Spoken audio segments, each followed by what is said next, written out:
tell you that I, too, appreciate a good nap. I love good naps. I don't call them naps, I call them NAP meetings. Because people think it's fine if you have a meeting, it's okay. So, but my favorite commandment is the fourth commandment. Remember the Sabbath day to keep it holy, and God said the Sabbath day is to rest, so I call it the NAP commandment. You know, we don't celebrate the Sabbath, so we have to celebrate something. So that's very theologically sound. So you just tell people, well, I'm going to be spiritual for a little bit. That's right. That's sure all this. Kurt's not, I don't know if he's not feeling well, but Terry said he doesn't have much of a voice. So I'm going to pinch hit today and see what we can come up with. You know, political season. Every day it seems like, if you pay attention to any of the news, there's a new poll that comes out. And every day it seems, or every time the polls have different responses. So if I wanted to do a poll this morning and ask you, do we need more church? We could do a poll. And I would guess that the younger you are, the more your answer says no. At least when I was younger, if you told me we were going to have more church, I'd have said, I can't stand hardly what we got. Sunday morning, church and Sunday school, Sunday night, Wednesday night, revivals, and all that stuff. We don't need more church. But that's what I want to share with you today. If we took a poll, I think most people would say, no, we don't need more church. But I took a poll of myself and I said, yes, we do. Let me go into that, but that's what I want to focus on. I really do think our world is a mess, but it's been a mess ever since Satan tempted Eve and she fell into that sin and Adam joined right in. So the world's been a mess. And God's solution has been the church. So if our world's a mess, the best solution is more church. So this afternoon, Tanya, instead of taking a nap, why don't you come back to church? Then you can be sure to get a nap. I want to go into a little bit more what do we mean by talking about the church. Now I'm going to date myself, and I'm pretty sure a number of you. Anybody ever hear of the church of what's happening now? Flip Wilson? Anybody remember that? Back in the late 60s and early 70s? One benefit of the internet was, as I was thinking about what I wanted to share with you today and looking through some notes and things, I just got on the internet and put in Church of What's Happening Now, Flip Wilson. And I got to watch some of that from years and years ago. Flip Wilson was a comedian, a black comedian, and one of his presentations was Reverend Leroy of the Church of What's Happening Now, and many of black preachers are a little more animated than I am, and he was always really animated. So if you want to go take a look at that, get on the internet, put it in there, and watch a little bit of the Church of What's Happening Now. One of the ones I watched yesterday, they're taking up an offering for a special preacher who's going to be there, Red Fox. Anybody remember Sanford and Son? Yeah. Red Fox? So he was the other preacher. So when they got going, it was kind of interesting. But they were going to take up a special offering for Red Fox as a special preacher. They pass the plate, come back, totally empty. Not a dime in there. And he said to Red Fox, he said, let me handle this. He said, I'm aware that one of the men in this congregation is having an affair. And if I don't see $20 bill in that offering plate when it goes around again, I'm going to tell you who it is. And so they came back with the offering plates heaped full. Nobody knew who for sure it was. But that's the kind of thing you get from the Church of What's Happening Now. It's funny. It's comedy. Is that the kind of church we need more of? Okay. Back in the late 70s, I think it still functions today. Somebody came up with this great idea of the church of Monday Night Football. Anybody ever heard of that one? Well, actually, I think there's two sides of that. I think there are some players with faith who somewhat use that as a kind of a tool. But mostly the church of Monday Night Football has to do with people gathering together, coming together to watch a football game on Monday night. And they kind of put it together. Hey, I don't go to church on Sunday, but I go to church on Monday. So, do we need more of that church? One of the most interesting churches to me, I'm sure Dave and Barbara have heard of this one too, the Ark of Noah spiritual movement, led by the prophetess Joan of Arc in Ghana. Not only do they not know scripture, they don't know history either. Because you're looking at thousands of years separating Noah and his ark with with Joan of Arc in France. Thousands of years. But that was a church being led by the prophetess Joan of Arc. Other churches, Church of Abraham, Cherubim, Church of Cherubim and Seraphim. Do we need more of those kind of churches? We say, no, we don't need those. Okay, how about this? Presbyterian, used to be one out on the hill. Methodist, there used to be some around here. Baptist churches, Episcopalian, Roman Catholic, Church of Christ, Christian Church. Do we need more of those churches? I think the whole point I want to share with you is around what is the church? What is the church? Because this morning, Deb left early to come to church. I came down with Jeremiah as my chauffeur this morning. The church. We spent, I think, January cleaning the church. What is the church? And I think that's what drives the mistaken concept when I say we need more church. So if you've got your Bibles, I want to take a look at Matthew chapter 16 and talk a little bit about Jesus talking about the church. See if we can't pinpoint what is the church. Matthew chapter 16, and I'm going to begin with verse 13. Matthew 16 and 13. When Jesus came to the region of Caesarea Philippi, he asked his disciples, "Who do people say the Son of Man is?" They replied, "Some say John the Baptist, some say Elijah, still others Jeremiah or one of the prophets." "But what about you?" Jesus asked. "Who do you say I am?" Simon Peter answered, "You are the Messiah, the Son of the living God." Jesus replied, "Blessed are you, Simon, son of Jonah, for this was not revealed to you by flesh and blood, but by my Father in heaven. And I tell you that you are Peter, and on this rock I will build my church, and the gates of hell will not overcome it. I will give you the keys of the kingdom of heaven. Whatever you bind on earth will be bound in heaven, and whatever you loose on earth will be loosed in heaven." Then he ordered his disciples not to tell anyone he was the Messiah. Now, if this were to take place today, I think one of the first things that you would see in the press is that Jesus claims to be the Messiah and has an identity crisis.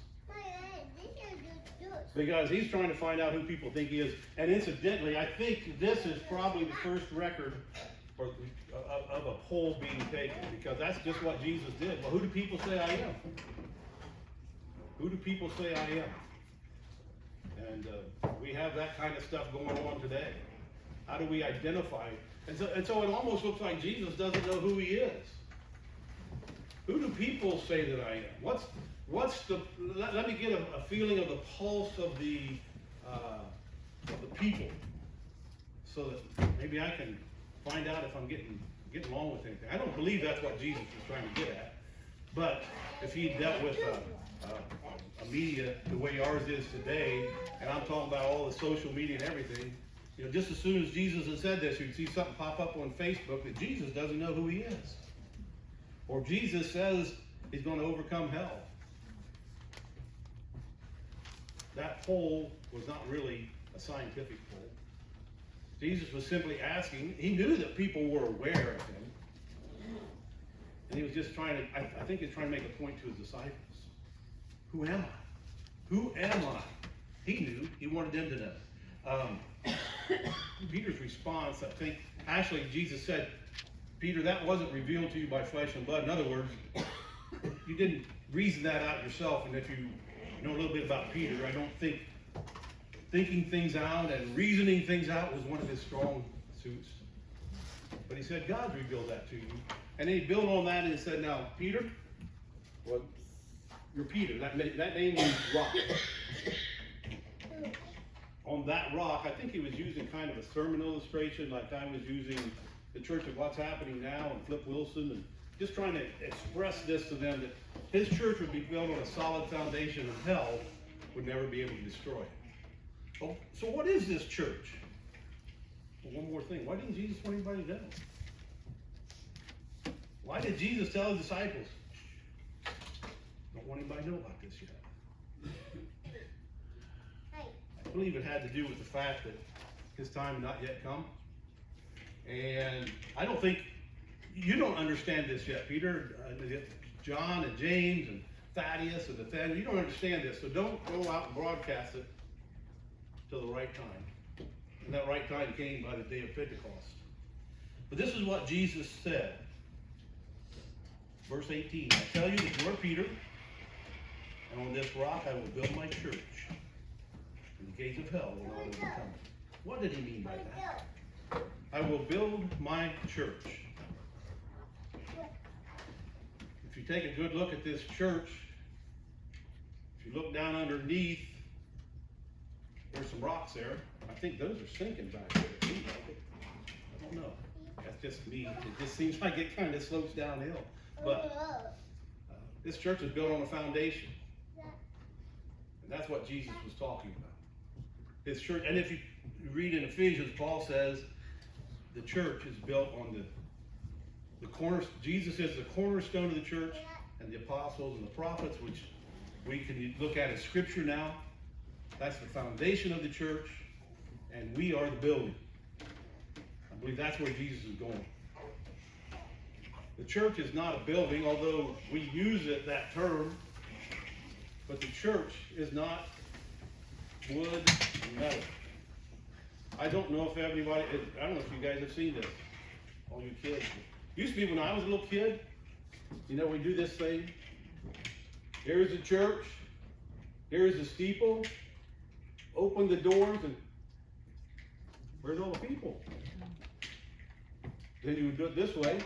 Here's the church, here's the steeple, open the doors, and there's the people.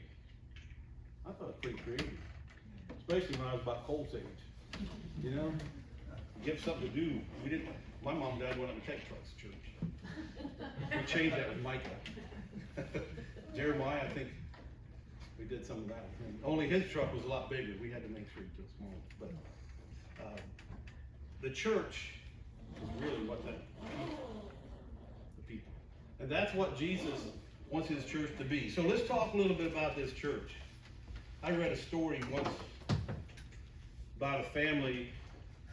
This was a long time ago, but some families still do this. After church, they had dinner. And they sat around and talked about church service that night. And I don't know if this is a typical family or not, but Dad is complaining. Yeah, the sermon was pretty slow and dry. And I took a nap. Not that anybody here would do that. And not that Kurt did not ever looked out here and said, David, your eyes are rolling up in your head. Dad took a nap. Well, Mom had her thoughts too. She complained about 3 different ladies, the way they were dressed. How the colors didn't match. Or one's dress was too short. Can't they dress properly to go to church? And little sister, well, she wasn't really little. She was in high school. She said, my high school choir can sing better than this church. And the son listened to all this and he said, well, Dad, I thought that was a pretty good show for $10. $10. You got to take a nap. Mom got to criticize ladies, and sister didn't like the choir or the singing. That's what we think of as the church. But that's not what the church is. We are the church. And I know we, especially in the Christian churches and churches of Christ, we have somewhat of an understanding of this. I don't know if we have a deep enough understanding, but the church isn't the pews, the church isn't the building, the church is the people. When we come together, it doesn't matter if we're here or if we come together at the shelter house, we're still the Mega Church of Christ, we're still the church. Not because we're in a certain building, but because we are God's people. We come together. We are a body. Paul talks about that in Romans and in 1 Corinthians. We are the body. Every one of us is important. Now, I'll use myself as an illustration. If you look at this fine body, what parts can I do without? If I do without some parts, am I going to be still who I am? Let's see. If I lost one of my fingers, I'd be okay. I'd be a little bit inhibited in certain things. If I lost an ear, Deb would say nothing's changed because I don't hear that well, she'd say. That wouldn't be a problem. If I lost an arm, Jeremiah would just have to do more work. That won't help him any. But I can tell you, without a doubt, I gotta have my liver. Without my liver, I won't be here. I'm very thankful to be here. There are certain parts of the body that we need.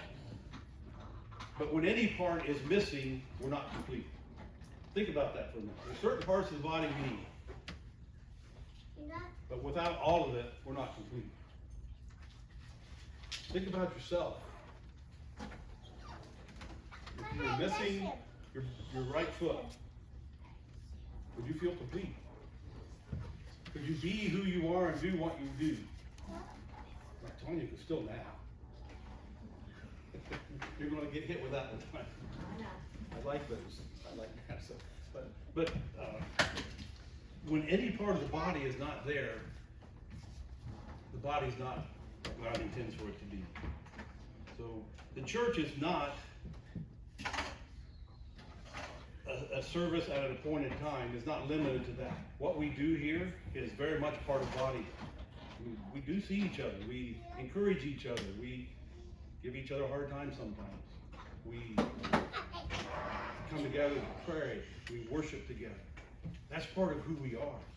But most of the life of the church is not done in this building. Most of the life of the church is outside this building. Who we are is more what happens outside than inside. And that's what Jesus is talking about. He wasn't saying that the church buildings are going to last forever. Although some that have been built have lasted hundreds of years. He wasn't talking about the material building itself.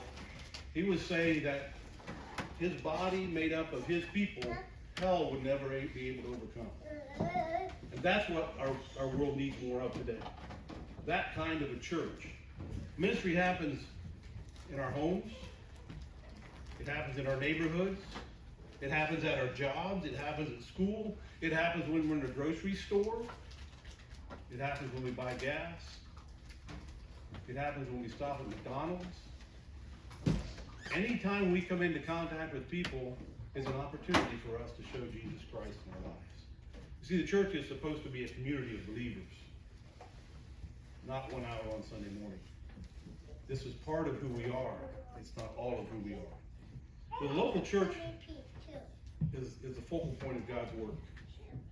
And whether the church has a large administrative organization or independent congregations, whether that name of the church is there or not is really irrelevant. That's an administrative or an operational function. It's not something Jesus gave us. He said, you people, we are the church. We have to figure out how we're going to get organized. We got to figure out when we're going to meet. We have to figure out who's going to lead us. We have to figure out what we're going to do with the money. We have to figure out who's going to prepare communion. Those kind of things. So those are kind of operational things. What's most important is what are people doing every day. And that's what Jesus is talking about when he says, on this rock I will build my church, and the gates of hell will not overcome it.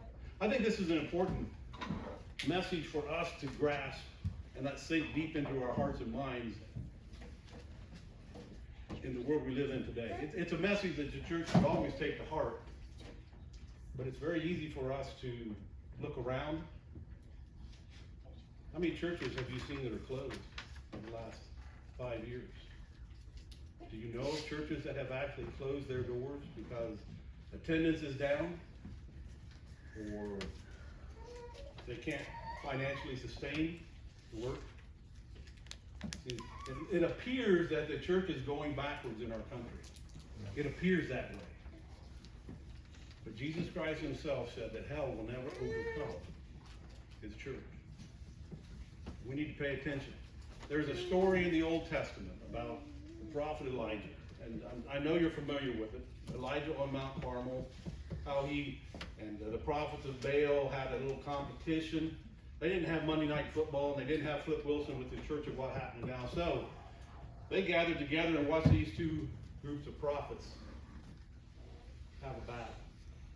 And the 400 prophets of Baal built, and Elijah's the one that challenged it. Hey, we'll build an altar, and we'll call down fire from our God and let it burn out.